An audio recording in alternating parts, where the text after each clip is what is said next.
కాబట్టి భిన్నత్వం ఉంటుంది, ప్రతి స్థాయిలో ఉంటుంది భిన్నత్వం.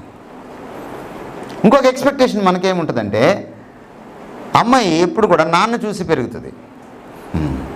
అందుకని భర్త రాగానే నాన్నలాగా ఉండాలి అనుకుంటుంది. తూచి అస్సలు అనుకోవద్దు. భిన్నత్వం అది.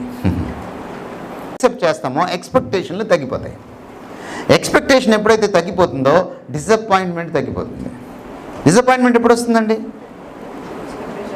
ఎక్కువ ఊహించుకుంటే ఎక్కువ నిరాశ వస్తుంది,